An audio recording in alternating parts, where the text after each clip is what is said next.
alone, this is just one school district in the state of Minnesota, which is among so many that is facing a deficit this year because of all the cuts from the federal government. Every district is cutting teachers this year. Minneapolis alone is facing a $30 million deficit this year, which that deficit from Minneapolis alone could be dealt with in just 2 weeks of ICE's operation here. Can you imagine that? Which actually improves our society more.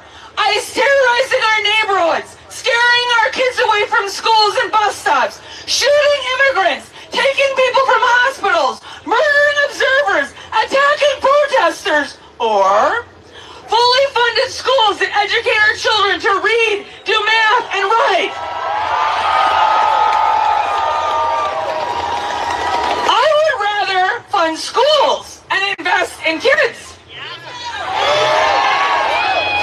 Everyone deserves a right to a public education in this country, regardless of how they got here or regardless of what paperwork they do or do not have. Using our tax dollars to support the terror of ICE is exactly the opposite of this. So the beautiful part is that despite these horrific conditions, our community is coming together to defend our immigrant siblings. Teachers are driving food and supplies to their students' houses and getting van licenses to drive their students to and from schools. Parents are driving their neighbors' kids to and from school. Teachers and parents are patrolling schools before and after school to try to provide a sense of protection from ICE. Neighbors are rushing to ICE raids to document these abductions despite the risks to themselves. Even after 2 murders, more and more people are showing up in the streets just saying, no, we're going to film these things. And our students are organizing amazing walkouts in sub-zero temperatures to stand up for their classmates and denounce ICE. And the whole world is watching us. People all over the world are inspired by our refusal to back down in the face of this paramilitary occupation of Minnesota by ICE. People are taking to the streets from LA to Chicago to Texas to say that ICE is out of control and that this war on immigrants has got to end. There is national outrage about what is happening here because we have been on the streets and tens of thousands, multiple days, demanding ICE out. We have not let the media or the politicians, nationally or locally, look away. And we must continue to do all of this because you remember, when we fight, we win.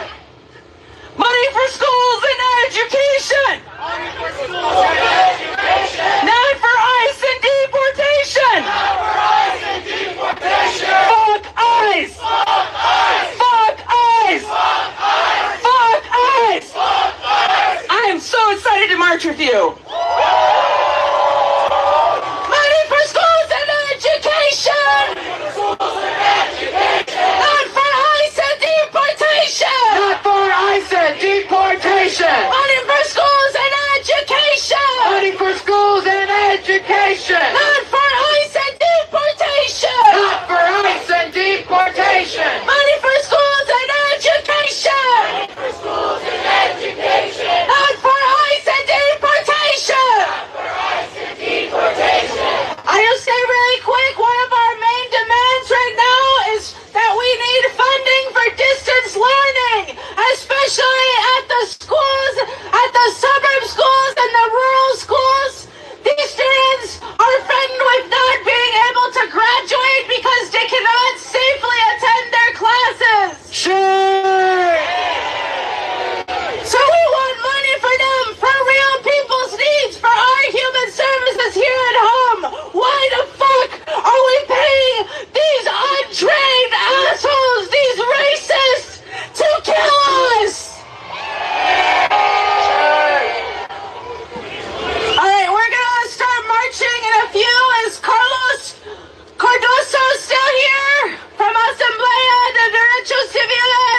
Also, Victor, the gentleman who was working with the sound system, we can't figure it out. All right. Get you up here. Okay, never mind. We got Jan here from Mirac. Okay, before we march, some housekeeping rules. Can I have all the marshals raise your hand? These are the people that keeps us safe because we keep us safe. But I want you guys to follow their directions as well. Don't try to stray from the crowd. Stand behind the banners. Stand behind the signs. So tighten up your laces, zip up your pants, wrap your scarves around your neck, hold up your signs because we're moving forward. Let's fucking go.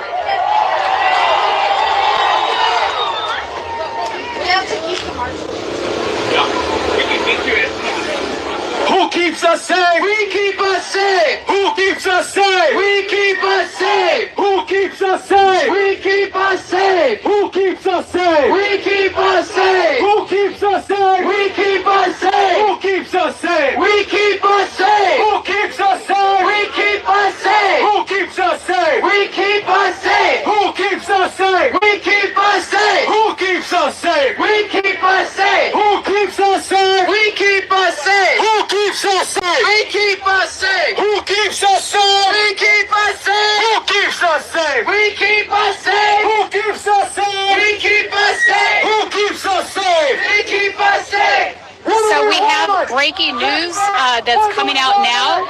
A federal judge has now denied Minnesota's request to end the ICE surge in Minneapolis.